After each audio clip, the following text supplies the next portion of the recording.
ntabwo uzareka kurera mu muryango wawe ngo idini rizakurerere cyangwa leta izakurerere. Ntabwo ari byo. Bikwiye guhera kuri wowe. Ndetse ntitwimakaze ibidakwiye kuba mu bantu ngo tubyemere bibeho, bikoreshwe, bise nkaho nta cyabaye. Ntabwo ari byo. Buri munsi kuba twahuriye hano ni nacyo kinzana hano. Nabonye umwanya wo kuza nkinegura, narangiza nkagenda. Ibindi uko bizaba biraturenze. At least abemera ko hari ibiturenze ndimo, ariko ntabwo bindenze kuvuga icyo ntekereza.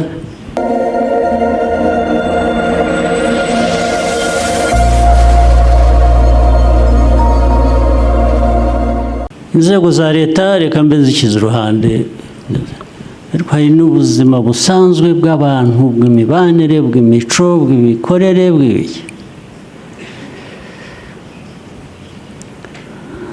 Murabizi hano.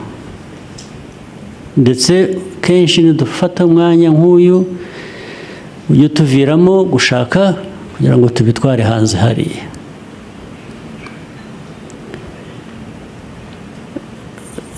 Ibi tuganira nuko twahuriye hano n'ibyo tuvuga, erega nabyo ni uburere.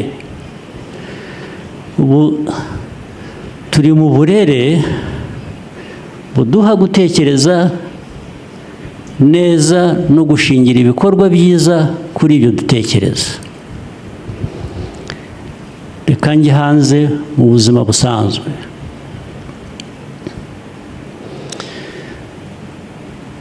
Mbona raporo hafi buri gitondo cyangwa se mu cyumweru, mba mbonye nyinshi zimbwira ko abantu bifashe hirya no hino, ese mu gihugu abantu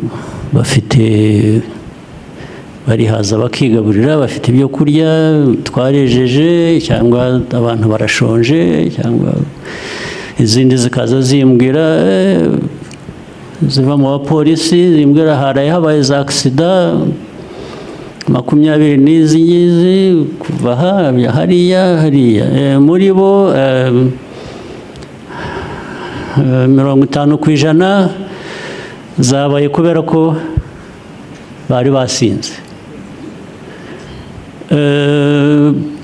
Abantu baraye bicanye,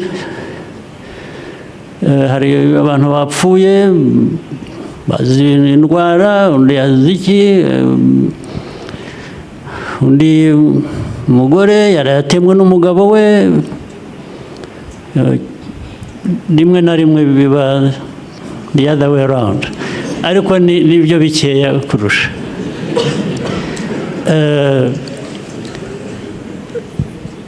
Ibintu byinshi abandi twafashe, abantu bangana batya twasanze bari mu biyobyabwenge.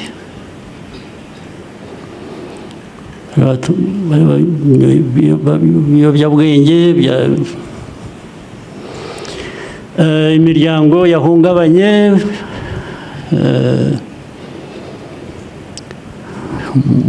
mu mago, n'abana batoya bagishakana, bamaze amezi bashakanye bataragera n'urubyaro. Hari imanza zingana zitya, baraye batandukanye, ntibumvikana, bararwana cyangwa baragira batya, ibintu byinshi. Dushatse rero kugira ngo twuzuze inshingano zacu, hari abatuyobora mu bintu by'amadini, inyigisho zishingira kuri ibyo ngibyo, dukwiriye kwibuka kubikoresha uko bishobotse kugira ngo tugabanye ibihungabanya umuryango nyarwanda. Twikoresha uburyo ubwo ari bwo bwose. Iyo ubona umubare w'abana bashakanye ejo bundi b'imyaka 20, 19, undi 5 bashakanye n'uwa 30 abakiri muto ibyo bashakaniye ntabwo ari intambara, ntabwo ari ukurwana hagati yabo ya buri munsi. Bashakanye bagira umuryango utuze, amahoro, ndetse umere neza, ugenda ukura. Ntabwo ari ukwirirwa abandi rero abana batoya ku mihanda. Njya mbibona, nkurikira ibintu no kuri social media no ku intambara zirirwa zirihuza abana bato bambara ubusa bakajya ku muhanda bakambara ubusa wambara ubusa ararata iki undi adafite, twese tudafite kwambara ubusa. Ntabwo kwambara ubusa, nta dini iribaho ryo kwambara ubusa. Nta muryango ubaho wo kwambara ubusa. Ariko burya kwambara ubusa ntabwo ari bwa busa. Burya bambaye ubusa no mu mutwe. Ni ubusa buri mu mutwe, nicyo kibazo. Niho bishingira. Mbwira rero ukuntu wakwemerera umuryango nyarwanda kubaho gutyo, ukibwira ko nubwo twicaye hano twebwe nk'abayobozi mu nzego zitandukanye, inshingano tuzaba twuzuza ni izihe? Ni izihe? Tuzibaze, ni izihe? Ni izambika ubusa abanyarwanda, uko abana tubarera. Ariko ari abana, ari abakuru, ari iki, nuko turerwa, uko turera. Ba bandi rero navuze b'ibiyobyabwenge, ugasanga mu bakuru, abantu bakuru mu muryango, ariko bya biyobyabwenge nibyo bivamo ingaruka zindi z'imiryango guhora irwana buri munsi. Wanakwicaza n'abantu ukababaza turi kumurapfa iki. Hakazamo rero bya bindi buri wese yumva ko ari uri mukuri. Ntawe ushobora korohera undi ngo babiganire, bakemure ibyo ushaka, ineza ushaka niyo n'undi ashaka. Uruhare tugira twebwe nk'abayobozi, baba mu madini, baba muri leta, ni uruhe ruhare tugira rwo kugabanya ibyo bintu muri twe, mu miryango, hanze? Turebe hirya tubyihorere, tuvuge ngo bibe uko bishatse. Twaba tumaze iki se? Twaba twebwe inshingano zacu ari izihe? Tugende duhere mu ikuzo gusa, twirebe, twumve ko turuta abandi cyangwa dukora, ariko abandi bibe uko bibaye. Ntabwo wujuje ya nshingano, urabeshya. Ikintu cyo kubeshya, cyo kudakoresha ukuri, ubuyobozi ubwo ari bwo bwose, bwaba ubwigisha bwo mu madini, bwa bushobozi buri mu nzego za leta. Ariko noneho bitari n'ibyo, ntabwo rega abantu bose bari muri leta cyangwa bari mu madini. Ubushobozi n'ukuri bukwiye kuba gukoreshwa no mu bantu gusa, mu miryango, umuryango wawe. Nta ushyize idini iruhande ugashyira ko leta iruhande, no mu muryango wawe ikiganiro ugirana n'umuryango wawe gishobora gufasha kubaka ni ikihe? Ukwiye kubyibaza buri munsi buri munsi buri munsi.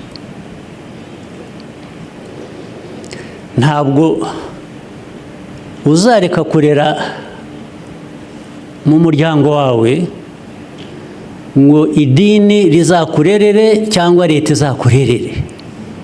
Ntabwo ari byo. Bikwiye guhera kuri wowe.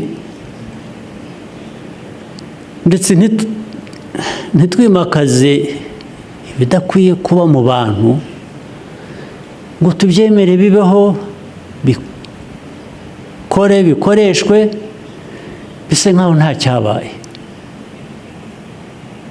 Ntabwo ari byo. Buri munsi buri munsi kuba twahuriye hano ni nacyo kinzana hano. Nabonye umwanya wo kuza nkinegura, narangiza nkagenda. Ibindi uko bizaba biraturenze. At least abemera ko hari ibiturenze ndimo, ariko ntabwo bindenze kuvuga icyo ntekereza. Ndetse ubwo ndi mu nzira yo gufasha, wenda niyo kaba ari akantu gato, bya bindi biva mu kumenya biganisha mu gukora. Niba hari icyo umuntu yatangaho umusanzu, twese tujye tuwutanga.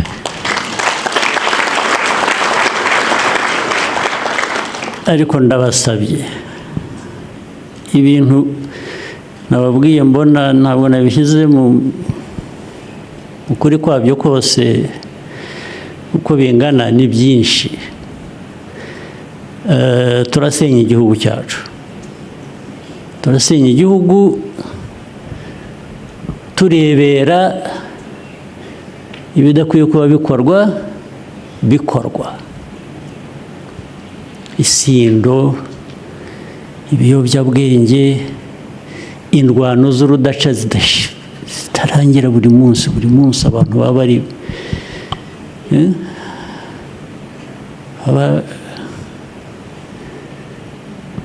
bashikurana. Nitubibona, nababwiye ko mbibona muri raporo mpabwa, ikintu cya mbere kinza mu mutwe ndabaza, ariko tugomba kuba dufite ibibazo mu buyobozi bwa leta ndetse n'ubw'abandi ntavuze. Bigomba kuba bihari. Ngo hari ikibazo, tugisuzume rero.